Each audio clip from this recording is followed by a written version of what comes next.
et bienvenue sur Oseras-tu, le podcast.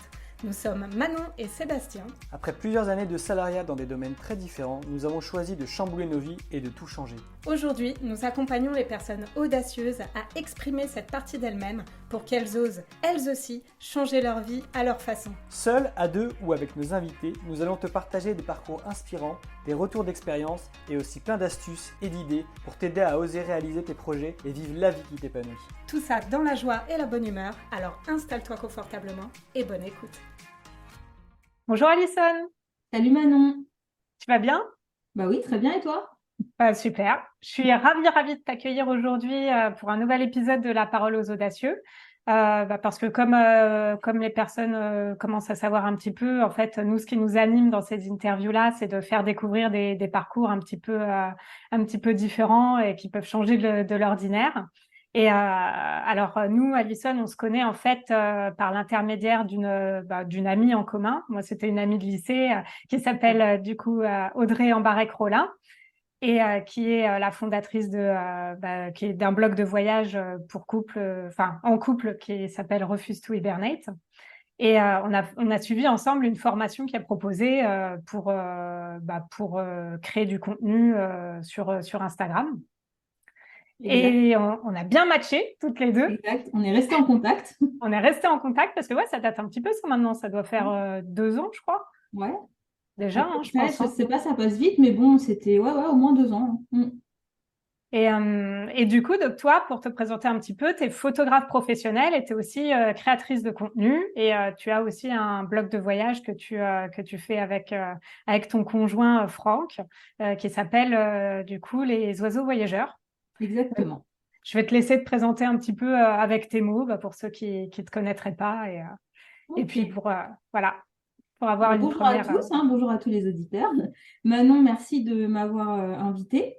Effectivement, je suis photographe et créatrice de contenu, plus particulièrement pour le tourisme.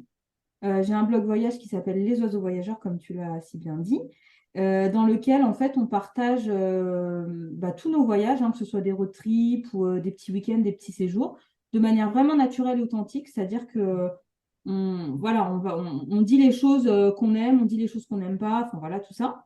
Pendant le Covid, comme on ne pouvait plus voyager, du coup j'ai fait une formation pour être photographe studio.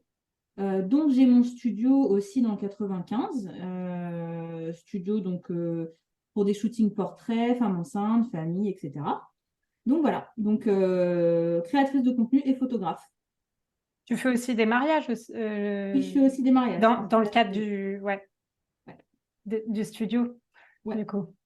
Ce que je voulais commencer par voir avec toi finalement, c'est comment tu en es arrivé à devenir photographe professionnel. Quel a été ton parcours finalement pour te lancer dans ce métier qui est, je pense, un métier passion pour toi d'ailleurs. Oui, c'est ça. En fait, c'est ça, c'est que, alors, principalement tourisme, parce que j'ai toujours voyagé. En fait, avec mes parents, on a toujours pas mal vadrouillé. Et en fait, je suis une créative. J'ai tout le temps plein d'idées. J'adore partager. J'adore les images. J'adore ce qu'elles traduisent, etc.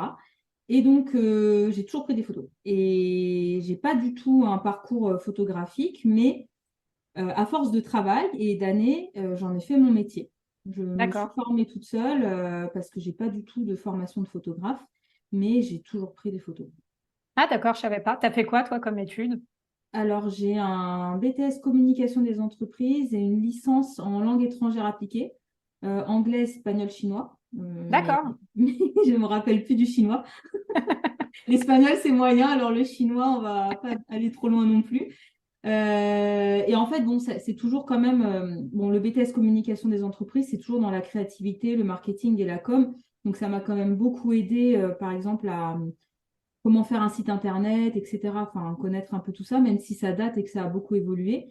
Et en fait, tout ça, c'est venu assez naturellement parce qu'avec Franck, mon conjoint depuis 17 ans, ce mois-ci, on a... Bon anniversaire.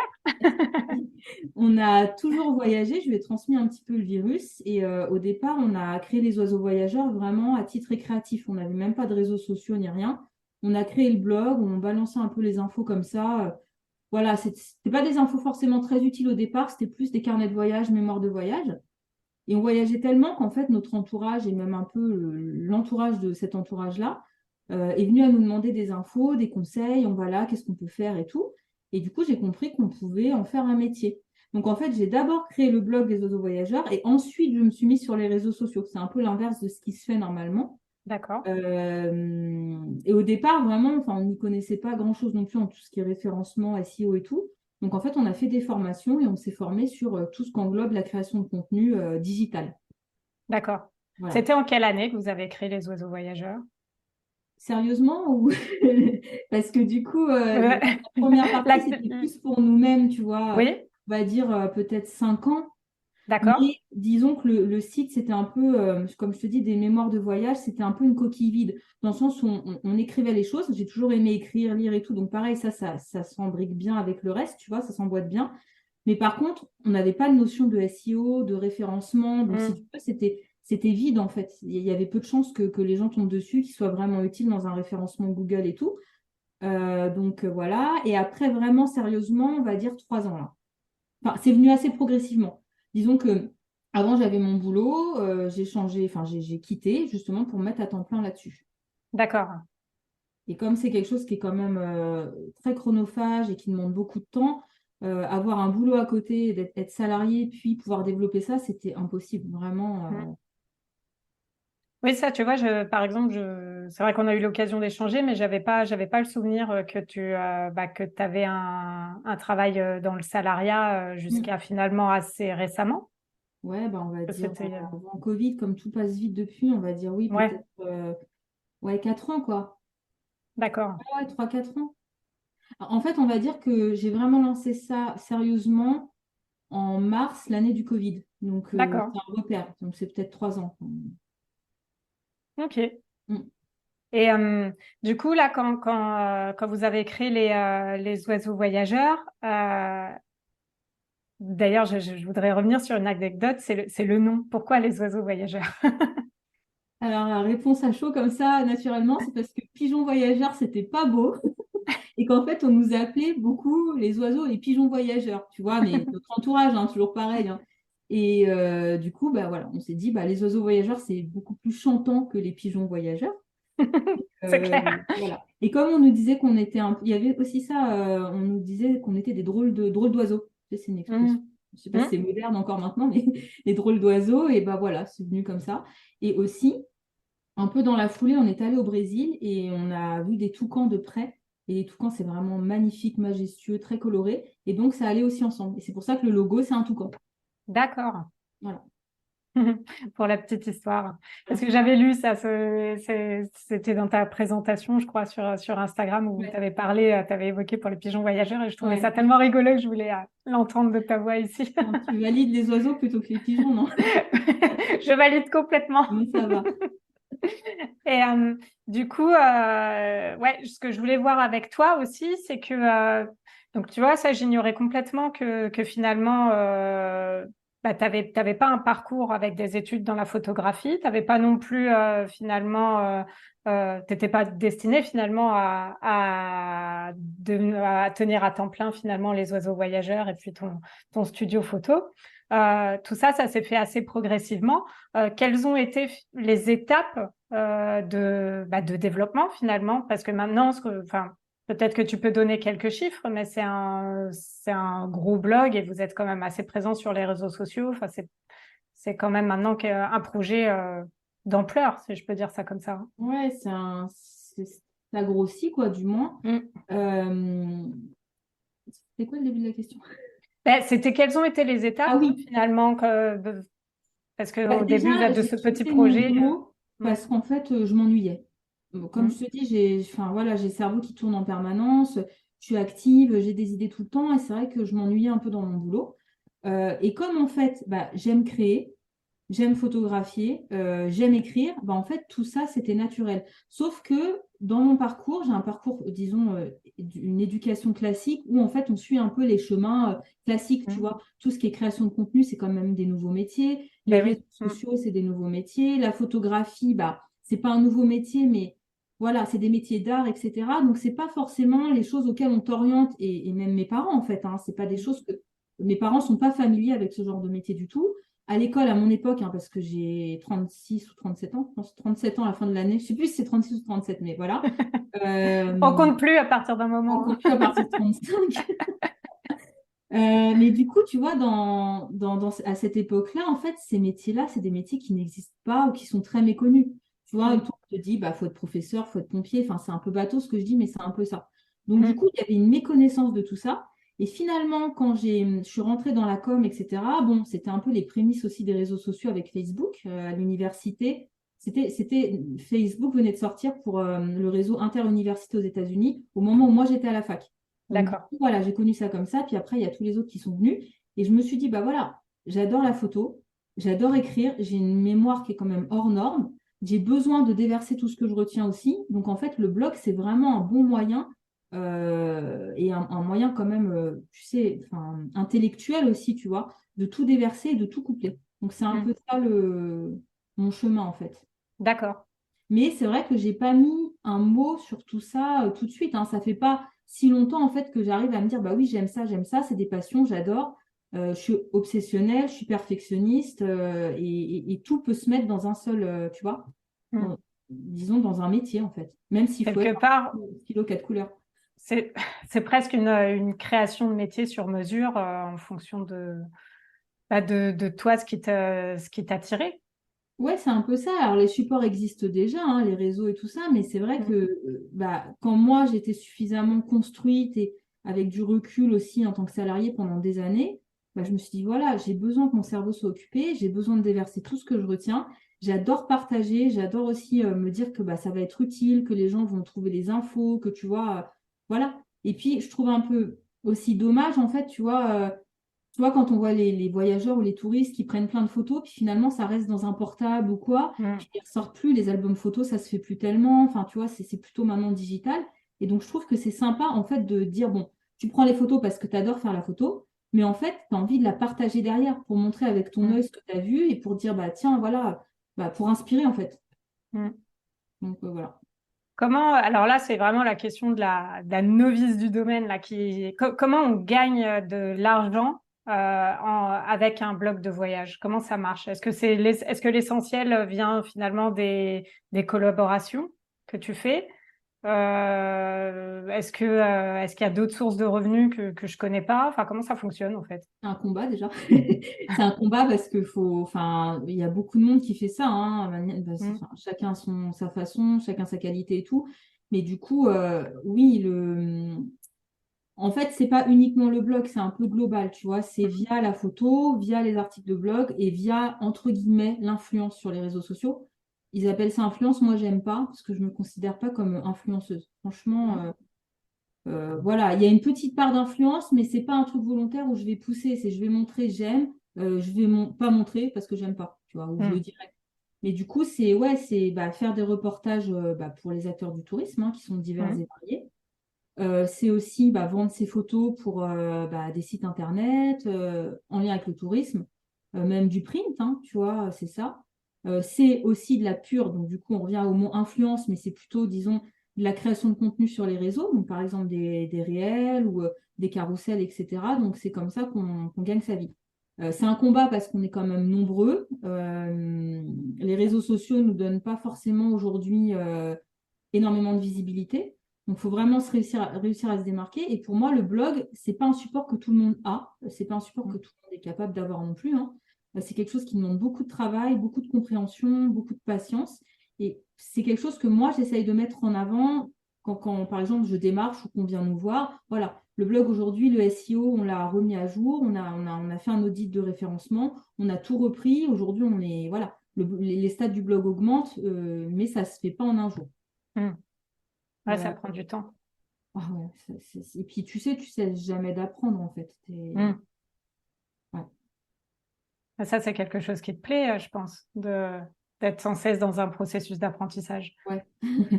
Et le problème de l'apprentissage, c'est que tu apprends, tu as forcément des choses qui viennent se coller, que tu dois apprendre ou que tu as envie d'apprendre, et du coup, ça n'en finit pas. Tu vois, c'est un peu comme la formation d'Audrey, justement, qu'on a suivie Mm. ensemble. En fait, une orientation amène à une autre orientation, etc., etc. Et une personnalité comme moi, en fait, on se perd quand même assez vite, dans le sens où on a envie de tout apprendre, tout faire. Et voilà, c'est faut se canaliser, quoi. Est-ce que c'est Franck, du coup, qui a cette casquette-là de celui qui canalise ou Ouais, tu le Franck, fais? c'est la force tranquille. Franck, il est zen, il a voilà, chaque chose comme ça. Après, il a son boulot aussi, donc il peut pas être autant impliqué. Mais c'est vrai que voilà, il est opérationnel, il part pas un peu dans tous les sens, tu vois. Parce que du coup, je voulais savoir un petit peu comment vous organisez en interne finalement pour faire vivre tout ça, qui a quelle casquette finalement. Bah, moi, j'ai plutôt la casquette créative, hein, et Franck, il a plutôt la casquette logistique, opérationnelle.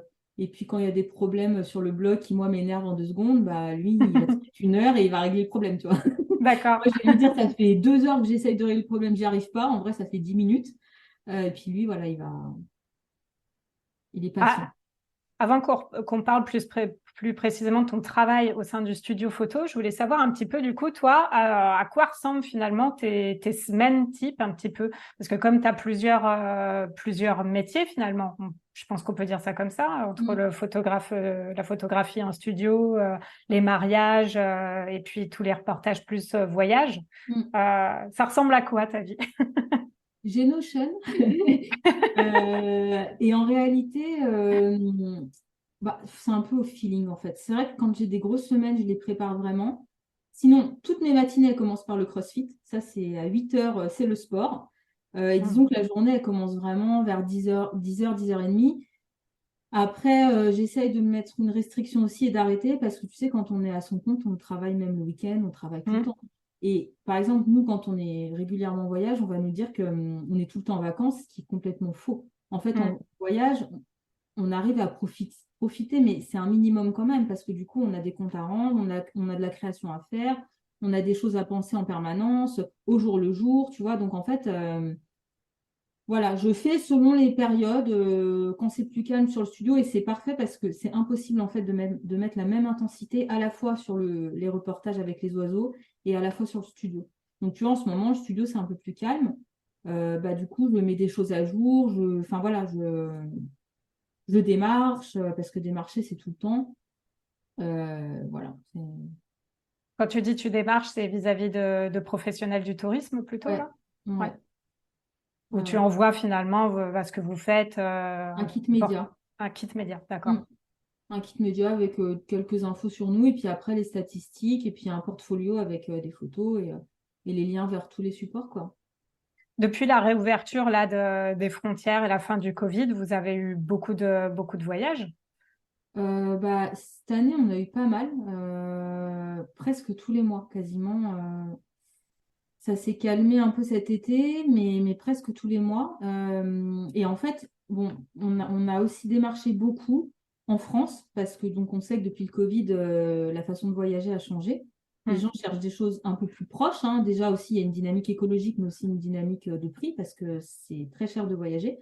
Donc du coup, on a fait pas mal de petits reportages, je sais pas, moins d'une semaine, tu sais, aux alentours, petits séjours. Et après, on a fait un gros voyage en Égypte pour une agence sur place, en fait, qui avait besoin d'un peu de visibilité, puis aussi de renouveler son contenu pour son site internet.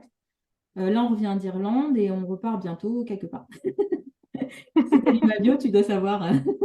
Non, Mais je voilà, ne dirai on a rien. un projet un peu plus lointain, mais avant, en fait, on mélangeait quand même voyage perso et pro, mais cette année, ça a Hmm. quand même été beaucoup de voyages pro.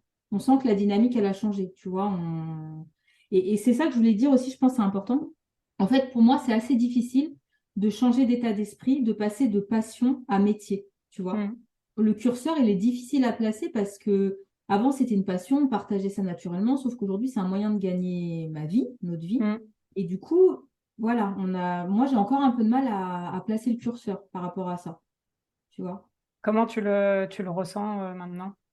De toute façon, voilà, hein, j'ai besoin d'argent, donc voilà, je suis obligée en fait à un moment tu vois, de me dire bon, c'est plus un passe-temps, c'est plus tout ça, c'est un travail, donc il faut que ce soit cadré. C'est pas oui, on nous commande une dizaine de photos, j'en mets 15, enfin, tu vois, c'est Hmm. pas le bon exemple parce que ça n'est jamais arrivé, mais c'est une image, tu vois. Hmm. Tu vois, quand tu passes vraiment de passion passe-temps, que tu es salarié à métier à temps plein, tu vois vraiment les choses différemment. Par exemple, avant, quand on était encore entre deux, tu vois, que j'avais encore mon boulot, euh, on acceptait quand même pas mal les échanges, tu vois. Les échanges, c'est-à-dire que c'est un échange de bons procédés. Tu pars promouvoir une destination, tu payes rien, et en échange, bah, tu donnes de la visibilité, tu écris l'article, etc. Sauf Mm. qu'aujourd'hui, les échanges, franchement, ça peut être sympa et on ne ferme pas la porte partout, mais c'est pas ce qui te fait vivre, Mm. tu vois. Donc, du coup, on a un certain cadre, quitte à passer à côté de certaines choses où on nous demande un travail monstre, en fait, et pas seulement sur place, hein, des semaines après au retour, parce que bah, c'est pas ça qui fait gagner sa vie, quoi. Mm. Donc voilà, ça, c'est un aspect qui est quand même important, Oui, je trouve. c'est intéressant ce que tu dis parce que c'est vrai que c'est un métier qui, quand on n'a pas le nez dedans, peut paraître un peu extraordinaire. On peut partir voyager Mm. sans payer, surtout Mm. quand on connaît un peu le prix des vols, des hébergements, des transports et tout ça en voyage, quoi. Parce que je parle de ça parce que j'ai plusieurs voyages en tête là qui me reviennent assez récents et je sais que c'est un coût. Ouais, ouais. Donc, on peut avoir cette image peut-être un peu fantasmée finalement de ton métier et où la réalité finalement, pour vraiment se dégager un revenu est tout autre. Ah oui, bah, c'est ce que je te disais tout à l'heure, hein, faut se battre en fait, faut avoir des choses à proposer. Moi, je prône vraiment le fond plutôt que l'influence. Donc, j'aime bien quand tout a un sens, tu vois. J'aime pas montrer pour montrer, il faut des petites explications, il faut tout ça. Aujourd'hui, tu te rends compte que bah, même s'il y a du fond, bah, souvent, les potentiels clients vont privilégier plutôt la taille de la communauté qui est plus grande, hein, j'entends sur les Mm. réseaux sociaux. Les photos ne seront pas forcément qualitatives, le contenu ne sera pas forcément de fond, mais c'est de l'influence pure et dure. Et Mm. voilà, c'est un peu contre ce credo-là que je me bats au quotidien, en fait, tu vois, parce que c'est Mm. vrai qu'on a une communauté, maintenant, elle n'est pas extrême, elle est cool, mais voilà, il faudrait qu'elle grossisse encore. Et bah, on est considéré comme micro par rapport au macro, voilà, faut se frayer un chemin quand même.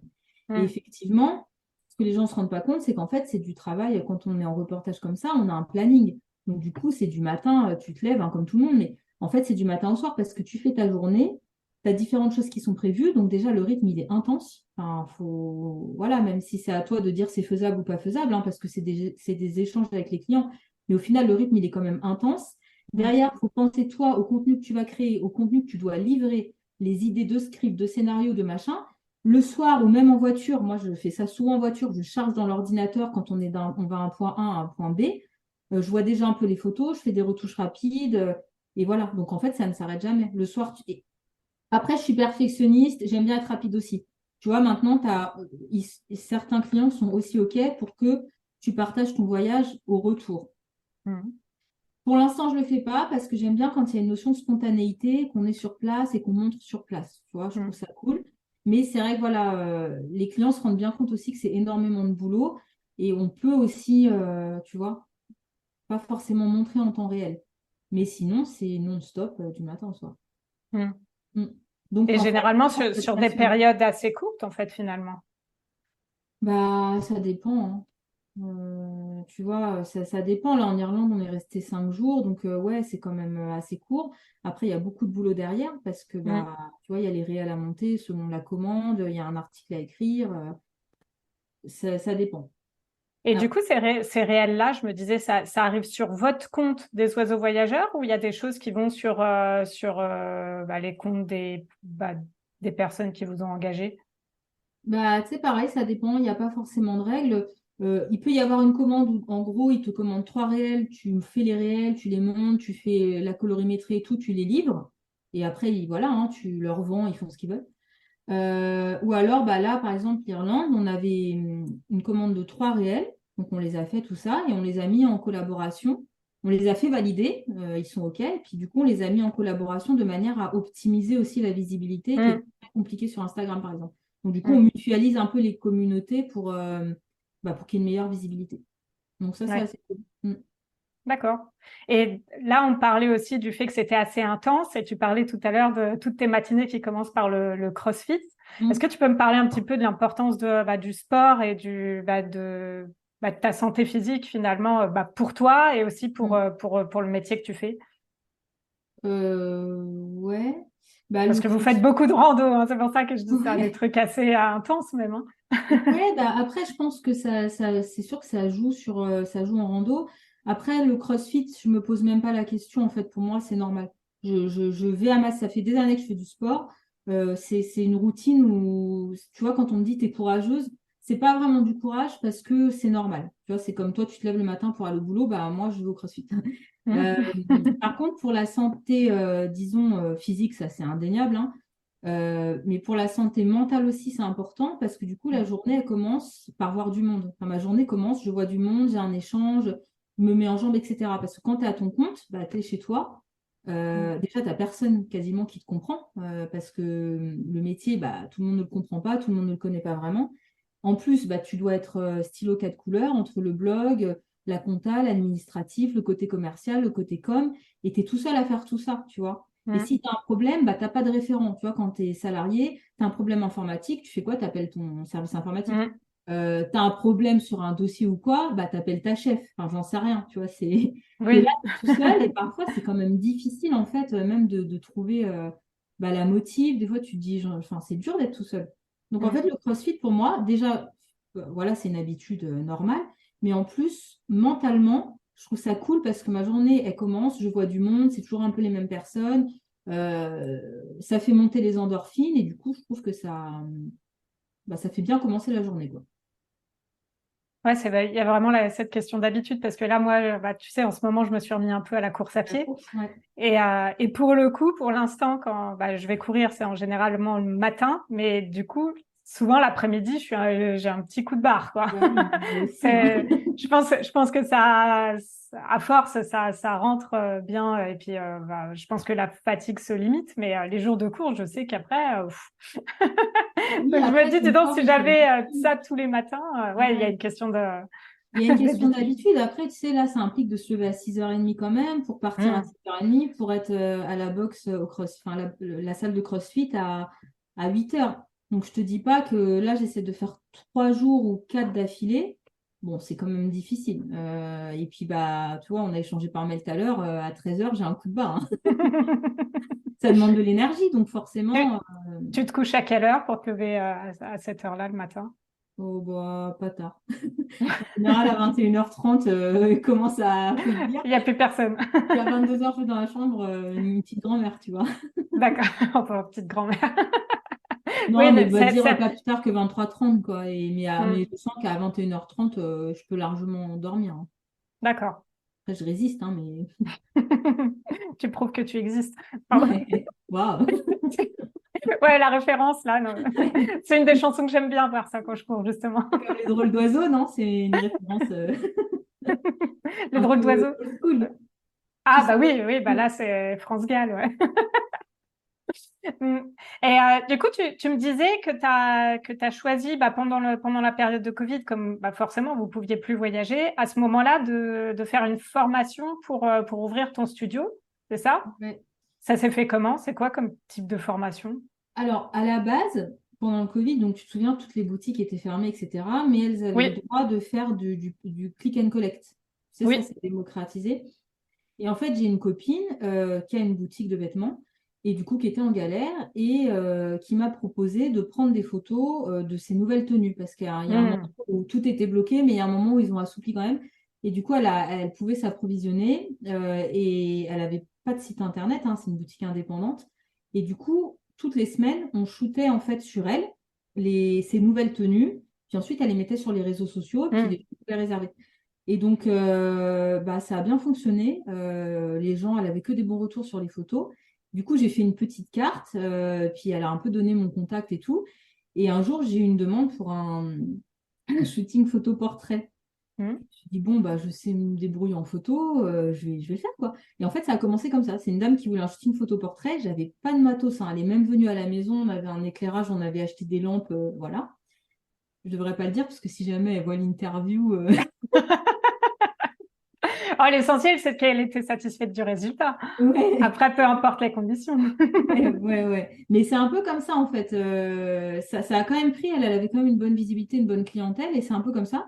Et au départ, je détestais la lumière artificielle. Tu vois, D'accord. vraiment, ma dominante, c'était depuis toujours, hein, la lumière naturelle pendant les voyages. Mm. Et finalement, en discutant avec un ami, il m'a donné un site qui s'appelle Ampara. C'est un site pour les photographes, un site de formation qui est hyper accessible, hein. Tu prends un abonnement à l'année et tout, donc je l'ai pris. Et là, j'ai vu qu'il y avait plein de formations donc sur la photographie en studio, portrait, femme enceinte et tout. Et je me suis abonnée et je les ai suivis. Et je me suis rendu compte que la photo en studio, c'était vraiment compliqué. Enfin, parce que bah, déjà, il faut savoir faire poser les gens. Donc, pour faire poser les gens, bah, faut leur donner quand même, faut les guider en fait. Donc, déjà, il faut se Mm, sentir légitime, chose qui n'était pas le cas au départ, tu vois, pour moi, parce que mm, tu donnes les directives, mais sans avoir tellement d'expérience. Donc, c'est quand même, voilà. En plus, il faut savoir bah, régler ton appareil photo par rapport à tes flashs et tout ça de studio. Il faut trouver les idées créatives parce que moi, ce que j'aime bien, c'est l'harmonie avec les teintes de peau, couleurs de cheveux et mes fonds de studio. Donc ça, c'est pareil, hein, je continue d'apprendre, mais c'est quand même venu naturellement puisque pareil, c'est de la créativité. Euh, et en fait, ce que j'ai fait est important. J'ai une amie qui a transformé, vraiment une très bonne amie, hein, qui a transformé son appartement, son ancien appartement, en cabinet thérapeutique. mm. Donc, en fait, aujourd'hui, on est c'est comme un collectif, en fait, avec pas mal de thérapeutes, ou même le yoga, tout ce qui est lié au bien-être, en fait. Mm. Ça va te parler. Coach en développement personnel, yoga et tout ça. Et elle s'est dit, bah, pourquoi tu viendrais pas, tu ferais pas partie de l'aventure où on mettrait ça sur la thérapie par l'image. Mm. Donc c'est un peu comme ça. Donc j'ai pas vraiment ouvert mon studio entre guillemets, mais je l'ai rejoint dans son aventure. Et en fait, le collectif aujourd'hui, on se partage un agenda où chacune loue la pièce quand elle enfin voilà, au mois ou quand elle D'accord, a besoin, où il y a des événements ponctuels et tout. Et c'est comme ça que ça s'est fait. Donc d'accord. tout est arrivé un peu en même temps. Et puis voilà. Et du coup, là, tu parlais de la thérapie par l'image. Ça, je te l'avais dit en off. C'est vraiment un sujet sur lequel je voulais revenir pour bah, que tu me dises déjà un petit peu comment tu définirais ça et comment ça se manifeste finalement dans le travail de la photographie. En quoi la photo peut être une thérapie? Alors déjà, à la base, moi, je n'avais pas conscience, j'avais pas cette notion de thérapie par l'image. C'est vraiment mon amie Alexandra qui m'a, disons, présenté la chose en fait, tu vois, parce que Mhm. quand tu es plus photographe, paysage, etc., ça n'a rien à voir. Mhm. Et du coup, je me suis rendu compte que finalement, c'est vraiment la réalité parce que tous les shootings que j'ai faits, quasiment tous, hein, c'est souvent des femmes. Ah ben, même pour une grossesse, en fait, tu veux immortaliser ta grossesse, mais tu viens un peu à reculons parce que t'es pas à l'aise, tu vois. Euh, ou même des femmes qui étaient malades, par exemple, des femmes qui ont eu un cancer, ou même des Mhm. femmes qui ont complètement perdu confiance en elles suite à une succession de problèmes dans leur vie, tu vois. Mhm. Et du coup, j'ai eu pas mal j'ai eu plusieurs, je sais pas comment dire, plusieurs cas en fait différents. Et toutes me disaient, je suis pas à l'aise, je sais pas ce que ça va donner. Enfin, tu sais, elles arrivent avec un gros manque de confiance en elles quand même. Mhm. Et au final, bah, c'est quand même mon rôle, moi, de les mettre à l'aise sur le moment pour obtenir des clichés qui sont pas trop tendus, pas trop, voilà, qui ressortent le meilleur de la personne, tu vois, où tu vas Mhm. capter la personnalité, tu vas faire ressortir ça à travers tes clichés. Et après, quand je livre les photos, bah, à l'unanimité, tout le monde adore les photos, en fait. Elles Mhm. adorent toutes leurs photos. Et ah, bah, je me voyais pas comme ça, ceci, cela, enfin, tu vois, c'est... Et ça, c'est vraiment valorisant et c'est quelque chose qu'il a fallu vraiment que je constate sur une succession de shootings parce que j'avais Mhm. pas conscience qu'en fait la photo, elle avait un pouvoir comme ça de remise en confiance et de thérapie en fait. Mhm. Donc moi aujourd'hui, enfin personnellement dans ma tête, je l'ai pas vraiment intégré, mais je me rends compte quand même que les personnes que j'ai photographiées, bah voilà, elles aiment leur image, tu vois. Et après, c'est aussi bah, au travail de mise en confiance, au travail de préparation en amont des shootings. Tu vois, j'envoie un questionnaire pour connaître leur goût, leur couleur, ce qu'elles aiment pas, est-ce qu'elles sont à l'aise, je sais pas, à poser pour les femmes enceintes ou même pour les portraits un peu fashion, tu vois, un peu mode là, avec un body ou tout ça. Donc du coup, je pense que le fait d'avoir le questionnaire en amont, elles répondent, bah, je suis pas à l'aise à demi-nu ou quoi pour les shootings grossesse, et ben elles savent que je ne le ferai pas. Tu vois, je ne vais pas les Mhm. mettre en situation où elles sont mal à l'aise. Et en fait, tout ça, déjà, ça instaure un climat un peu plus de confiance. Mais Oui, il j'allais te n'empêche que demander, c'est ça qui, enfin, ça contribue justement à ce je qu'elles pense, arrivent déjà un peu détendues. je Et après, pense. Ouais. Comment tu fais pour, pour les détendre? Parce que là, typiquement, moi, je sais que bah, pour le coup, et on en avait déjà parlé, jusqu'à présent, il y a que ma meilleure amie qui m'a prise en photo parce elle est assez douée dans les photos, même si elle n'est pas photographe professionnelle. Elle est Et réussie d'ailleurs. J'ai une photo en tête qui est vraiment belle. Ah ouais. Mm. bah, si elle nous écoute, elle venant de toi, ça lui fera vraiment plaisir. Et, euh, et ça, je sais que cette question de bah, d'être à l'aise en photo et de pas avoir ce regard crispé et tout ça, c'est pas évident. C'est pas évident. Et voilà. Du coup, comment tu fais toi pour instaurer finalement ce climat apaisant et de confiance? Donc tu parlais du questionnaire. Est-ce qu'il y a autre chose Bah, que tu déjà, fais? j'appelle aussi parce que j'aime bien avoir un contact pour sentir un petit peu la personne et qu'elle me sente aussi, Hmm. hein, tu vois, c'est un peu normal. Donc, c'est sûr que c'est du temps en fait, mais c'est mon process. J'appelle, je sonde un peu, je me présente, j'explique comment je travaille et tout. Je les mets aussi déjà en confiance, tu vois, parce que ah, bah, moi, je suis pas à l'aise, bah, t'inquiète, je vais te guider en fait, je vais te dire comment Hmm. poser et tout. Et après, dans le questionnaire, il y a aussi quel est ton profil préféré, tu vois, donc du coup, je vais orienter la Hmm. lumière de mon côté pour que on fasse des photos peut-être plutôt de profil ou plutôt, enfin voilà, tu vois. On parlait de la nudité, est-ce que tu es à l'aise ou quoi? Et après, sur place, après, je suis aussi assez disponible par message, tu vois. C'est un peu du tac au tac, il y a des emojis. Donc, en fait, je pense que c'est juste que c'est mon côté naturel. Hmm. Parce que je pense que, en fait, je reste naturelle, tu vois. En plus, donc là où il y a le studio, tu te sens bien, c'est un petit cocon, en fait. C'est l'appartement Hmm. transformé en cabinet thérapeutique, mais tu te sens bien, tu vois. Je pense que les gens arrivent, je les installe dans une pièce, ils peuvent se changer tranquille. La pièce est tout le temps une ancienne chambre qui a été refaite, tu vois. Quand je prête des vêtements selon les shootings, bah, du coup, je leur montre, voilà, j'ai ça par rapport aux couleurs que tu m'as dit, t'aimes pas, ah non, j'aime pas du tout, ok, on oublie. Euh, Hmm. Par exemple, pareil pour la nudité, non, je suis pas à l'aise. Je dis, ok, écoute, si tu es à l'aise en body, on va voir. Et puis à la fin, si tu le sens, eh ben, on essaye, tu vois. Et puis je montre en fait des clichés que j'ai déjà faits pour montrer qu'il n'y a rien de vulgaire. Euh, Hmm. et souvent, ça marche en fait. Et comme je suis, on va dire, je suis cool, tu vois, je pense, enfin voilà, c'est naturel. Donc les gens, bah, après, ils vont se sentir bien. Selon les shootings, il y a aussi une petite pause avec des petits gâteaux. Alors ça, les petits gâteaux au chocolat, tu vois, ça arrive direct, hein. Tu vois, voilà, c'est. Après, je pense que aussi tu attires un peu ce que t'es. Tu vois, les gens, Hmm. ils sentent bien. Si t'es naturel, si t'es détendu, bah, ils le sont quand même aussi. Tu vois, les premiers clichés, c'est pas forcément les meilleurs, mais c'est pas grave. Tu vois, au bout d'une dizaine, ça va. Oui, je voulais te poser la question justement, est-ce que au cours du shooting, tu sens finalement que, j'allais dire que les muscles se relâchent, que la personne s'apaise, que... Oui, ça va. Oui, oui. C'est ça, c'est quand même quasiment tout le temps, sauf si tu as déjà fait plein de photos et que tu es à l'aise. Mais c'est vrai qu'en fait, le premier.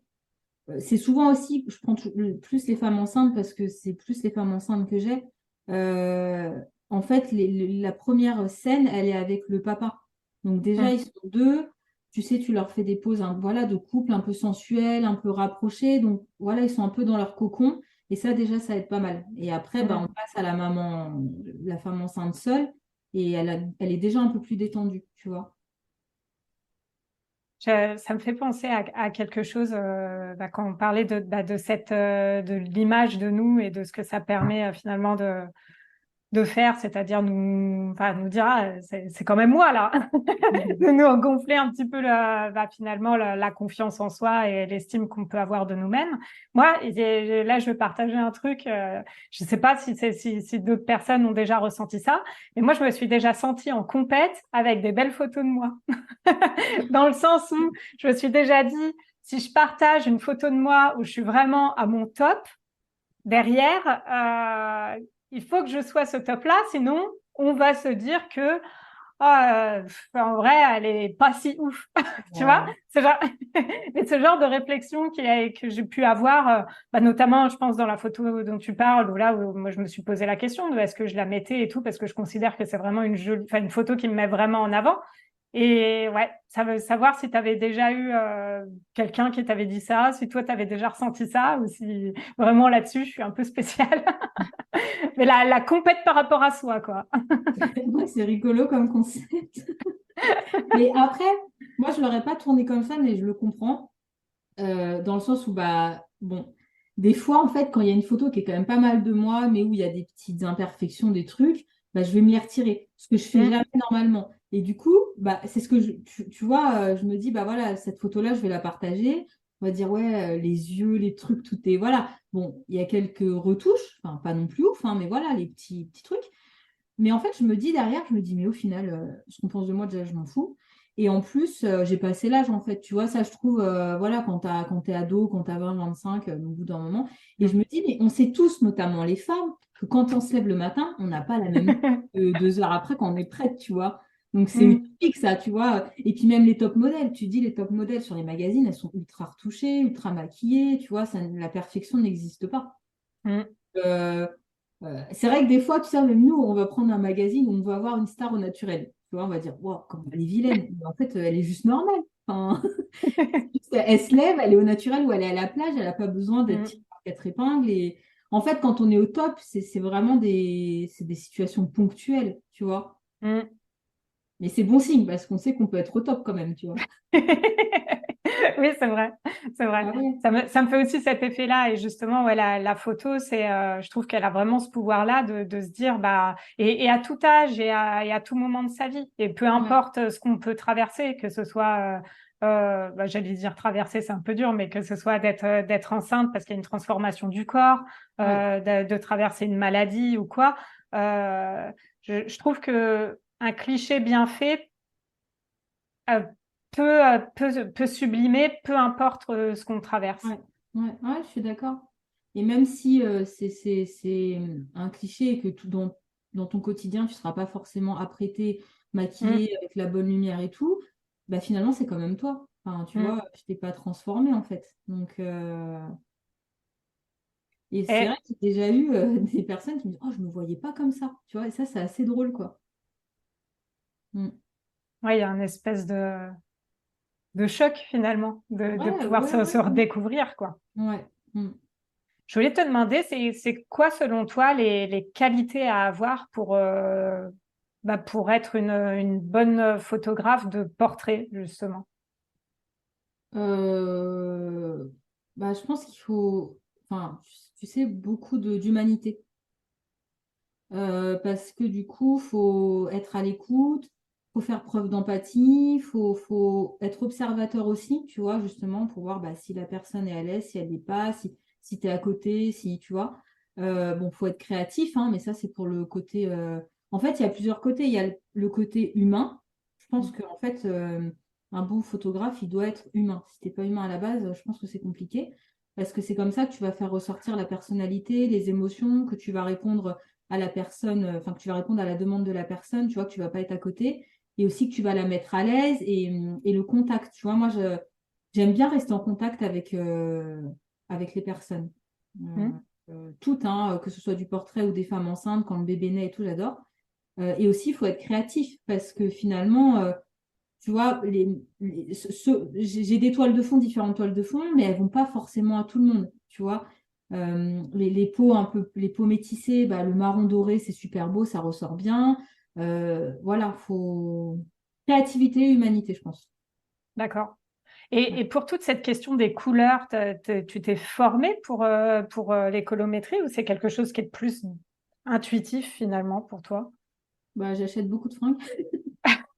Non, j'achète moins parce que j'ai une conscience écolo maintenant, mais j'aime la mode en fait. J'ai toujours aimé les vêtements et je pense que pareil, la créativité, le goût, c'est quand même assez naturel. Je pense, hein, après, Mm. selon le. Voilà, je pense que moi, je me lance pas des fleurs, hein, mais je pense que voilà, c'est assez naturel de pouvoir assembler les couleurs, de voir quand même tout de suite. C'est pour ça que dans mes questionnaires, je demande aussi des photos. Je demande une ou deux photos parce que je ne D'accord. connais pas forcément la personne. Et du coup, pour voir un peu ses cheveux, et j'explique ça aussi, hein, tu vois, la teinte de cheveux, Mm. la teinte de peau, les yeux, pour pouvoir ensuite essayer d'avoir une harmonie. Après, tu as des photos qui sont pas, le fond et tout ça, les vêtements ne sont pas harmonieux, mais ça, c'est une question de goût et de choix. Moi, j'aime bien quand c'est comme ça, tu vois. Même si D'accord. c'est naturel. Ok. Mm. Et ça fait 2 fois qu'on parle du terme d'écologie et je voulais avoir ton avis par rapport à ça en tant que par rapport à ton métier et notamment le fait que vous pouvez être amené à prendre régulièrement l'avion. Et je sais que par ailleurs, vous avez quand même une conscience écologique et notamment de soutien de projets de tourisme durable. Euh, comment tu te sens par rapport à ce sujet-là et qu'est-ce que tu pourrais dire aux personnes qui pourraient peut-être reprocher qu'on prenne l'avion ou des choses comme ça? On n'est pas parfait, mais c'est vrai que, disons que depuis plusieurs mois maintenant, on essaye en fait d'avoir des gestes, ne serait-ce qu'à la maison en fait. Tu vois, des gestes Hmm. faciles, même en termes de vêtements en fait. Avant, j'achetais beaucoup de vêtements, j'adore ça. Maintenant, la question c'est est-ce que j'en ai besoin? Non. En plus, je travaille à la maison, donc enfin là, j'ai mis un haut, tu vois, mais en vrai, j'étais en suite avant. Enfin, Hmm. est-ce que j'ai besoin d'avoir tout ça juste parce que j'ai flashé? Ben non. La viande, j'en mange pas. Enfin, Franck en mange peu, moi, j'en mange pas. À côté de ça, oui, on voyage pas mal, mais cette année, si tu regardes, là où avant on faisait plusieurs longs courriers à l'étranger, bah, cette année, on a pas mal pris le train et quand même moins l'avion. Donc, ça veut pas dire que c'est Hmm. parfait, mais c'est quand même un peu moins. Et après, bah, quand c'est ton boulot, c'est ton boulot. Tu vois, Hmm. en Irlande, c'est vrai qu'on y est allé en avion, on aurait pu y aller en bateau, mais en vrai, on n'avait pas 6 mois devant nous. Tu vois, c'est Hmm. un peu ça aussi, il faut Hmm. c'est le moyen de gagner notre vie, c'est le boulot. Donc voilà, juste nous, quand on est dans une démarche, on essaye de faire des reportages plus proches. Euh, Au quotidien, dans notre vie perso, on essaye d'être meilleur, hein, plus écolo, plus de recyclage, plus attention à plein de choses. Mais maintenant, bah, si on doit prendre l'avion, on va prendre l'avion. Hmm. Là, bon, quand on va au Costa Rica, par exemple, on a quand même fait un choix aussi. On a pris des billets d'avion qui sont en vol direct. C'était les plus chers. On aurait pu prendre moins cher, mais ça impliquait de prendre 2 avions à l'aller, Hmm. 2 avions au retour. Donc, on s'est dit, bah, on va mettre un peu plus cher, tu vois, voilà, même si tout le monde ne peut pas le faire. Voilà, c'est des petits actes comme ça. Certains sont faciles, d'autres un peu moins, mais quand on peut, on le fait. Hmm. Mais pour l'avion, c'est vrai que bah, si on te propose du boulot, enfin, personne ne dirait non, en fait. Hmm. Et puis bon, bah, Oui. faut pas non plus, voilà, peut-être à certains endroits, tu peux y aller qu'en avion. Déjà, bon, au-delà du travail, même si c'est pas un travail, bah, tu découvres du pays, tu rencontres des gens, c'est pas relou, quoi. Hmm. Euh, Personne, enfin, faudrait être hypocrite pour dire que non, c'est nul, faut pas, tu Hmm. vois. Mais à côté, voilà, on essaie quand même de se rattraper sur d'autres petites choses du quotidien. Là, j'ai un bouquin en ce moment, je suis en train de lire, c'est Zéro déchet.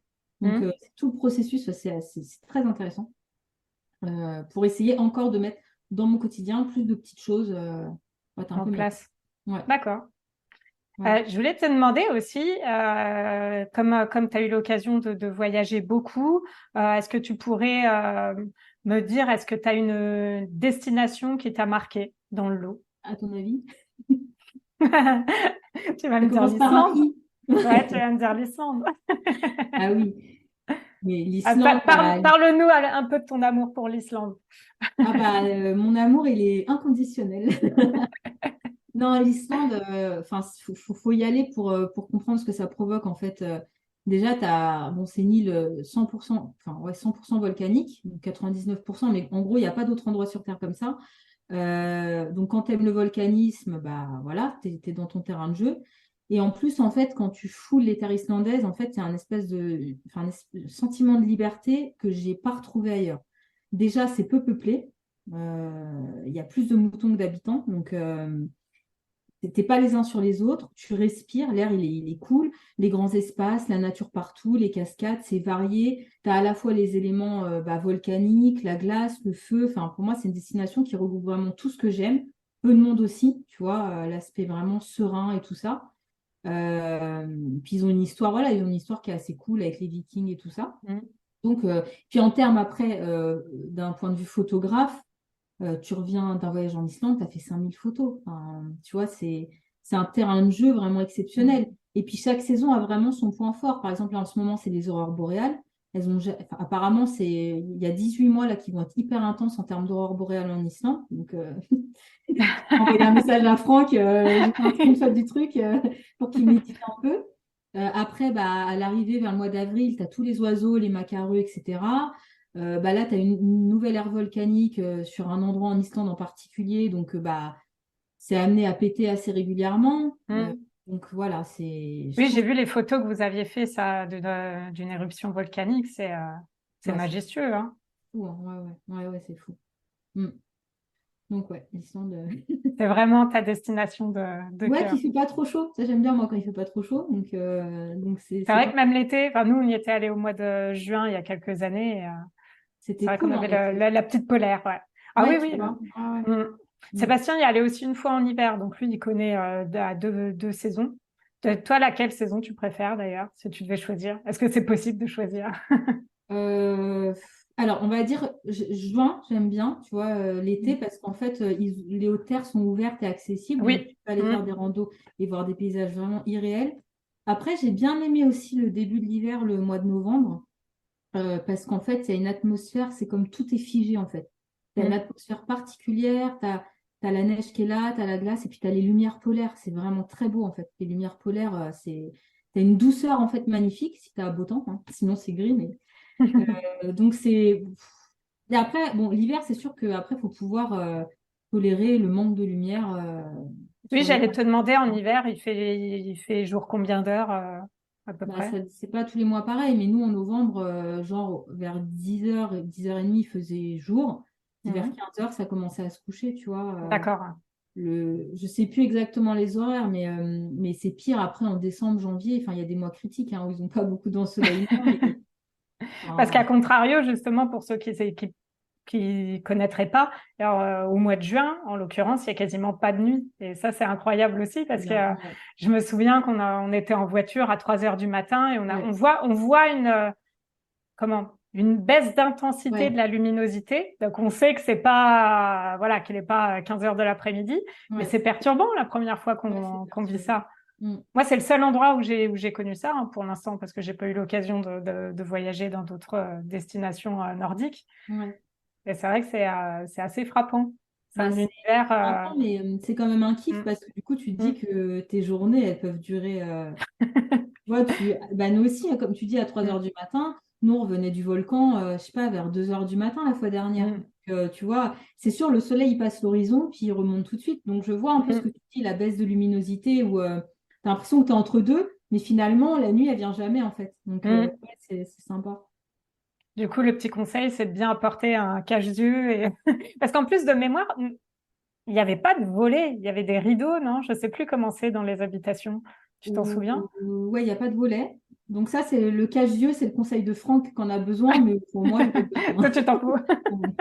Le rideau, ça suffit, hein. Mm. Et est-ce que tu as une anecdote aussi marquante à nous raconter d'un voyage que tu aurais fait, quelque chose qui t'a marqué, qui t'a surprise ou Hum, Marqué quand Franck est allé aux urgences en Égypte ou... Ça m'a marqué, hein. C'était juste en fait une tourista, mais on a fini aux urgences quand même, hein, au mois de mars. Bon, voilà, ça m'a marqué. Après, en plus sympa, bah, c'est pas vraiment des anecdotes, mais c'est pas vraiment une anecdote, mais c'est plutôt un souvenir. On a fait un Mm. trek dans le nord du Vietnam avec un guide francophone, hein, un Vietnamien, mais du coup qui adorait Louis de Funès. Donc ça, c'était assez marrant. On est encore en contact avec lui, ça fait plus de 10 ans. D'accord. Donc c'est assez cool. Ah ouais, Ouais. Et en fait, il nous a emmenés en trek hein, pendant, je sais pas, 4 jours, je crois, dans les montagnes du nord du Vietnam. Et en fait, on dormait chez l'habitant. Et du coup, on a fait des rencontres vraiment incroyables. C'est un mode de vie vraiment hyper à l'ancienne. Enfin, faut le voir pour le croire. Tu vois, c'est des régions vraiment reculées. Et on dormait dans les greniers avec les épis de maïs. Enfin, douche un peu ouverte. Où tous les murs n'étaient pas complètement fermés. Voilà. Et c'est surtout authentique, en fait. C'est plus un souvenir authentique. j'ai vu aussi que tu avais un quart de sang vietnamien, tu disais Mm, dans ta présentation. mm. C'est un de tes grands-parents, hein, c'est ça du coup qui est Ma grand-mère, ta côté grand-mère. paternel. Mon père, lui, il est eurasien. Et bah, du coup, moi, avec ma mère, j'ai un quart. D'accord. Et tu as encore des attaches là-bas, justement, ou quand tu y allais, c'était vraiment un Non, voyage touristique pur, quoi, finalement, sans lien avec la ouais, famille. touristique, mais aussi pour aller un peu rencontrer le pays de ma grand-mère, parce que Hmm. elle est arrivée en France pendant la guerre. Donc, du coup, elle a D'accord. habité là-bas avec ses deux frères et sa sœur. Et en fait, elle a deux frères qui ont, je dis atterri parce que c'est vraiment ça, hein, aux États-Unis, donc voilà, pendant la guerre. Et elle, avec sa sœur, sont arrivés en France. D'accord. Mm. Ah, Donc donc c'était après, important on pour a... toi finalement d'aller voir Ouais, un peu tes origines, quoi, quelque ouais, c'est part. ça, c'est Mm. ça. Mm. Je voulais te poser deux questions sur du coup j'allais dire tes deux casquettes qui sont dans ma tête un peu, tu vois, le voyage et la Ouais, photographie. ouais. La première, c'est qu'est-ce que tu donnerais comme conseil à une personne qui a la trouille d'aller voyager? Et notamment, je pense peut-être à une femme seule qui aimerait faire son premier voyage à l'étranger, mais qui saurait pas vraiment où aller et qui aurait un peu la trouille, quoi. Est-ce que tu Euh, aurais une destination à conseiller? Est-ce que ouais. Ah, bon, moi, c'est compliqué parce que j'ai jamais voyagé seule, donc je peux pas trop Hmm, mettre à la place, mais déjà que la vie est courte, donc qu'il hmm, faut faire ce qu'on a envie de faire. Et que maintenant, il y a quand même plein de communautés ou même on a plein d'infos, enfin avec Internet, hein, il y a du bon et hmm, du mauvais, mais globalement, on trouve quand même pas mal de choses qui permettent d'organiser son voyage, qui permettent de savoir si c'est un pays qui est voilà, safe ou pas pour une femme. Et puis, il y a des communautés qui se créent un peu partout. Et puis, si vraiment on a peur de voyager seul, bah, on peut trouver aussi des compagnons de voyage en recherchant aux bons endroits, pardon. hmm. Bon. Mais je ne peux pas vraiment parler parce que je n'ai pas cette expérience. Mais sinon, pour des destinations où on peut aller les yeux fermés quand on est une femme seule, bah, il y a l'Islande. Il y a aussi bah, tout ce qui est Lanzarote, c'est une île volcanique qui est vraiment sympa. Un peu plus loin, il y a Oman. Alors peut-être que comme ça, on ne se dirait pas que Oman, c'est une Hmm. destination hyper safe, mais franchement, je me suis jamais sentie aussi bien en sortant d'un aéroport. Vraiment, Oman, c'est un endroit qui est encore qui est très sauvage. C'est proche d'Abu Dhabi et tout ça, mais ça n'a rien à voir. Euh, du coup, donc c'est sauvage. Tu as plein d'endroits, plein de randos sympas et tu te sens en sécurité partout. Vraiment, voilà.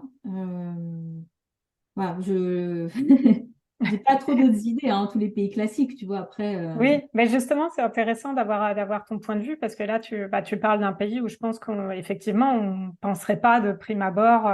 Moi, si on me posait la question, forcément, comme j'ai fait un road trip seul, c'était au Québec. Pour ah moi, oui, c'est sûr que je oui, dis bah, le Québec. Mais ça m'importait d'avoir ton impression, bah, aussi parce que tu as vu beaucoup de destinations. mm. Et Donc pas merci seul, tu vois. pour ta réponse. Bah ouais, là, j'ai parlé de femmes seules, mais c'est vrai que même effectivement, il y a moyen de trouver des compagnons de Oui, voyage, oui, soit dans son entourage, soit même, je sais qu'il y a des. Alors, j'ai pas de nom en tête, mais je sais que ça existe justement des sites pour se mettre en lien avec d'autres ouais, femmes et tout ça pour faire des mm, voyages quand on a envie de bouger, quoi, quand ça ouais, nous titille. mm. Et mon autre question, du coup, là, c'est plus sur la photographie.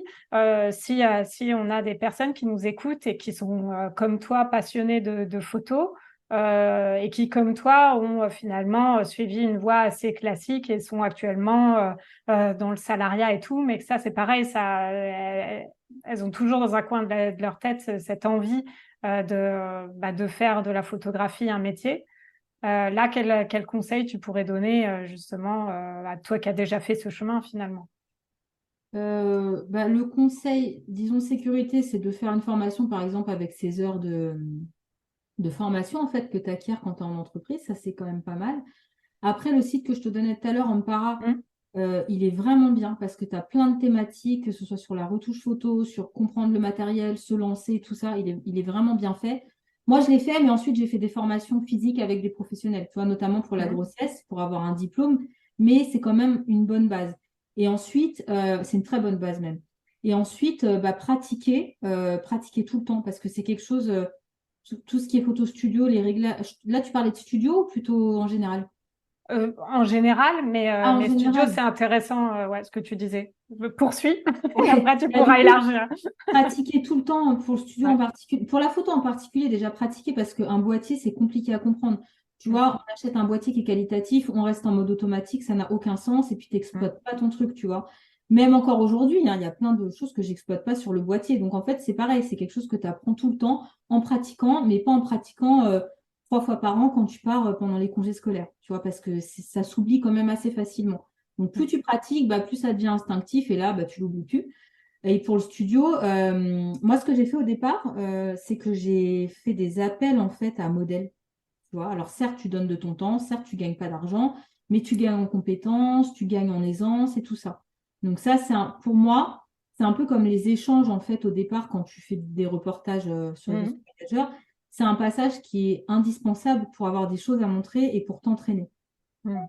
Accepter finalement au départ de faire les choses gratuitement. Voilà. Ou alors un tout petit truc, tu vois, tu prends un tout petit peu d'argent, mais bon, quand tu sors de nulle part, que tu n'es pas connu pour être photographe, je crois que tu n'as pas vraiment le choix, tu vois. Et notamment pour du coup partager ce que tu as déjà fait Bah ouais, sur les pour avoir des réseaux, choses à montrer ce que tu montrer. fais. Mm. Mm. Ouais, Ouais, bah c'est oui. comme ça que ça. Parce que finalement, l'essentiel. Enfin, est-ce que tu dirais, toi, que l'essentiel de la communication en tant que photographe studio, c'est de montrer son travail et Parce que toi, j'ai vu justement, et je partagerai tes liens et des oiseaux voyageurs et de ton studio. J'ai vu comment tu fais et notamment tes posts qui expliquent un petit peu comment ça se passe avec toi. Mm. Donc, j'ai l'impression qu'il y a deux grandes choses importantes finalement. Il y a le fait de montrer ton travail Mm. et il y a aussi expliquer un petit peu Mm. tout ce qu'il y a autour. Et Ouais. notamment, j'avais trouvé ça très bien. Alors, il y a des posts où tu expliques comment ça se passe, l'accueil au studio, etc. Mais aussi certains où tu parles un petit peu du travail que ça implique en Mm. amont et puis ensuite pour justement que les personnes prennent conscience de ce que c'est qu'être un Mm. photographe professionnel par rapport à un amateur. Ouais. Ah bah oui. Mm. Bah oui, parce que souvent on entend que la photo ça coûte cher. Alors je conviens que c'est un Oui. plaisir, disons, qui n'est pas indispensable et ponctuel, tu vois. Tout le monde ne peut pas se payer un photographe. Maintenant, après, cher, ça dépend aussi par rapport à quoi. Donc moi, ça me paraît, alors c'est pas pour me justifier, mais comme je te dis, j'aime bien les choses qui ont du fond. Donc Mm. moi, quand j'ai affaire à quelqu'un, j'aime bien avoir un peu les tenants et les aboutissants, donc j'essaie de reproduire la même chose. Tu vois, j'essaie de donner des infos pour que ce soit clair, pour que voilà, ça attire l'attention, pour que les gens sachent en fait, tu vois, qu'ils viennent pas dans l'inconnu. Et aussi, comme tu dis, de faire un peu de sensibilisation parce qu'aujourd'hui, tout le monde est photographe en réalité. Tout le monde peut acheter un boîtier professionnel dans les magasins et puis dire je suis photographe. Mais en réalité, ce photographe, il a à côté son boulot, donc il a son salaire qui tombe tous les mois, donc il peut se permettre d'accepter des reportages mariage à moindre coût, Mm. par passion, par hobby, tu vois. Et ça, c'est un peu un fléau pour nous parce que finalement, eux, ils n'ont pas forcément les charges qui tombent, hein, selon s'ils déclarent ou pas. Euh, Ils n'ont pas forcément les mêmes logiciels. Enfin voilà, je pense qu'il y a tout.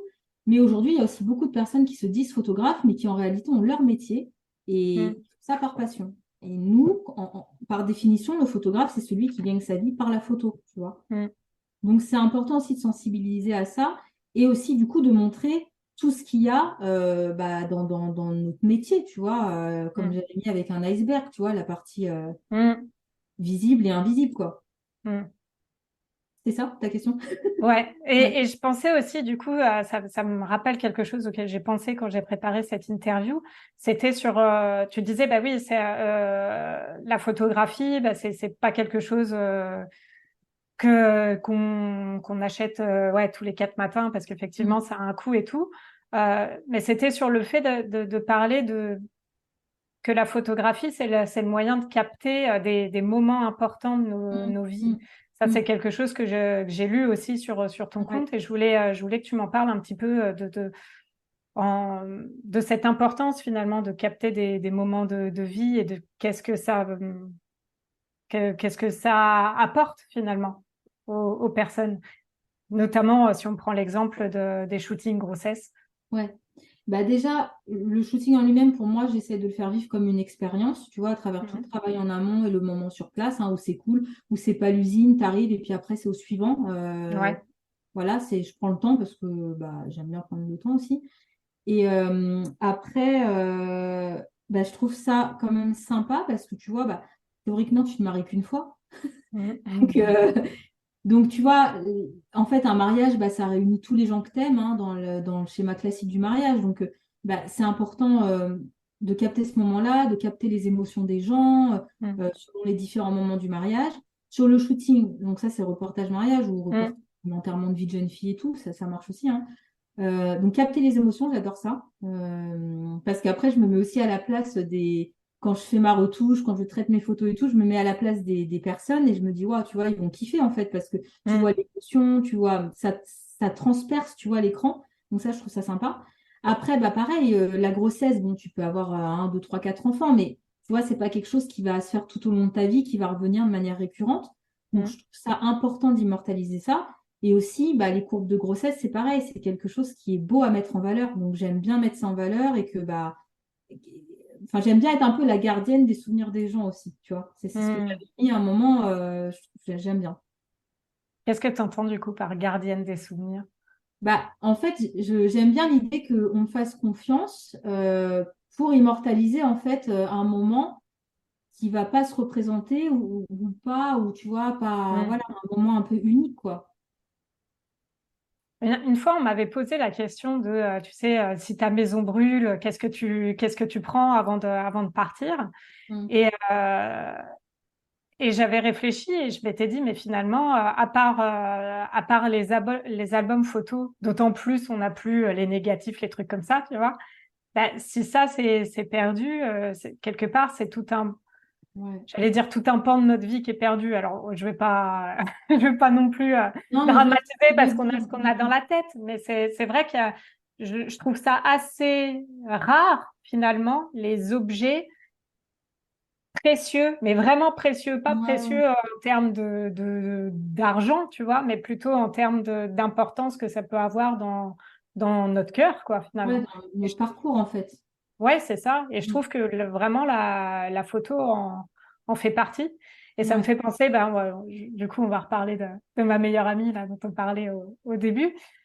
Pour mon anniversaire, pour mes 30 ans, elle m'a offert un album de notre amitié qu'elle a Mm. customisé et tout, et où Mm. elle a repris tout un tas de photos, mais en fait, on se connaît depuis la maternelle. Et de la maternelle Ouais, ça jusqu'à fait... jusqu'aux 30 ans, et illustré et tout. Et je me souviens quand même l'a offert. J'ai eu cette petite, je crois même que je lui ai partagé ce truc de, oh là là, mais si un jour il arrive quelque chose à cet album, enfin limite, c'est le truc le Ouais, plus précieux ouais, que j'ai ouais, maintenant, ouais, quoi. Tellement pour ouais, moi c'était touchant. ouais, Et cela d'autant plus que, comme tu disais tout à l'heure, les photos maintenant, généralement, elles sont sur le téléphone. ouais. C'est, ça se fait Ouais, beaucoup moins d'avoir la matière, quoi, dans les mains. c'est l'évolution de la société, hein. Peut-être que ça reviendra parce qu'on sait que tout est un cycle, hein. Il y a Mm, enfin, on peut faire aussi de très beaux albums photos. Donc, mm, et tu vois, pour les femmes enceintes, après, je trouve ça sympa de montrer aux amis, à la famille, au bébé quand il sera capable de mm, regarder. Bon, tu as raison, c'est quelque chose qui est assez précieux. Et en fait, quand tu dis ça, ça me fait penser que finalement, c'est aussi lié parce que les oiseaux voyageurs, pour moi, c'est aussi un moyen du coup de déverser, entre guillemets, je te dis déjà tout ce que je retiens, mais aussi tout ce que je vois et tout ce que je fais. Donc pour mm. moi, c'est sûr que c'est partager, montrer tout ça parce que voilà, j'adore, mais c'est aussi pour moi-même, ça me fait du bien pour moi-même parce que ça laisse une trace de ce que je fais. Et comme il faut toujours faire des mises à jour, comme on nous pose toujours des questions aussi que voilà, faut que j'aille rechercher dans les Mm. trucs, ça me sert un peu de mémoire aussi. Donc tu Oui, vois, c'est ça, j'allais dire, c'est presque un travail de mémoire finalement. voilà. Donc, tu vois, c'est finalement être la gardienne des souvenirs et puis garder, comme tu dis, des choses précieuses, des images précieuses de certains moments de vie. Et ben, voilà, pour moi, c'est un peu lié finalement sur cette thématique-là. Mm. Je trouve ça beau. Et c'est venu là, hein, en même temps que tu me parlais, hein. Ouais. Je me suis dit, voilà, en fait, ouais, bah oui, c'est ça. En fait, quand tu fais tes photos, tu les gardes en souvenir, hein, c'est des moments importants. Bah, en fait, les voyages, c'est pareil, chaque voyage est important. Et finalement, c'est ton Mm. souvenir, tu vois, le blog. Mm. Mm. Donc, du coup, sur, sur ces échanges, je crois que de mon côté, j'ai plus de questions. Donc, ce que je vais te demander, c'est est-ce que tu as quelque chose que tu souhaitais partager, que tu aurais voulu dire, que tu n'as pas eu l'occasion? Enfin, en gros, champ libre, si tu veux dire quelque chose. Non, je crois que j'ai beaucoup parlé de... Non, pas spécialement. Après, merci de m'avoir invité, c'était cool. Et puis c'est sympa, voilà, de parler de tout ça parce que c'est quand même assez méconnu ou pas Mm. connu. Donc, c'est une bonne occasion.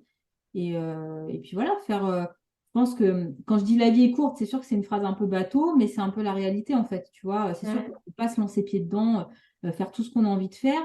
Mais j'ai l'impression, aujourd'hui, moi en tout cas, je fais quand même quasiment ce que j'ai envie de faire parce que je me donne les moyens de le faire. Maintenant, voilà, c'est pas valable pour tout, mais faut un petit peu de culot, faut de la passion, faut de la persévérance, voilà.